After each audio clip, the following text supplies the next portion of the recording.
কাউকে বিদায় জানানোর জন্য আমরা বলে থাকি টাটা বা গেলাম। কিন্তু এই টাটা শব্দের আক্ষরিক অর্থ কি? কবে থেকে এই টাটা শব্দ চালু হয়েছিল? টাটা বলে কোনো শব্দই নেই। একজন ব্যবহারকারীর মতে টাটা একটি শব্দ নয়, এটি এক ধরনের অপবাদ। আঞ্চলিক ভাষা থেকে এই শব্দের আবির্ভূত হয়েছে। ব্রিটিশ মহিলারা ভারতীয় মহিলাদের এবং তাদের সন্তানদের ডাকতে এই শব্দ ব্যবহার করেছিলেন। তবে এই মন্তব্য নিশ্চিত করে কিছু বলার নয়। কিছু ব্যবহারকারীরা আবার বলছেন এটি উর্দু ভাষা থেকে এসেছে, যার অর্থ হলো আবার দেখা হবে বা বিদায়। আবার কিছু কিছু ভাষাবিদরা বলছেন 1823 সালে ইংরেজিতে এই শব্দটি প্রথম ব্যবহার শুরু হয়।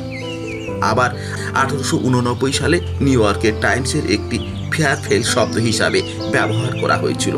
পরবর্তীতে 1940 সালে এই শব্দটি বেশ জনপ্রিয় হয়ে ওঠে।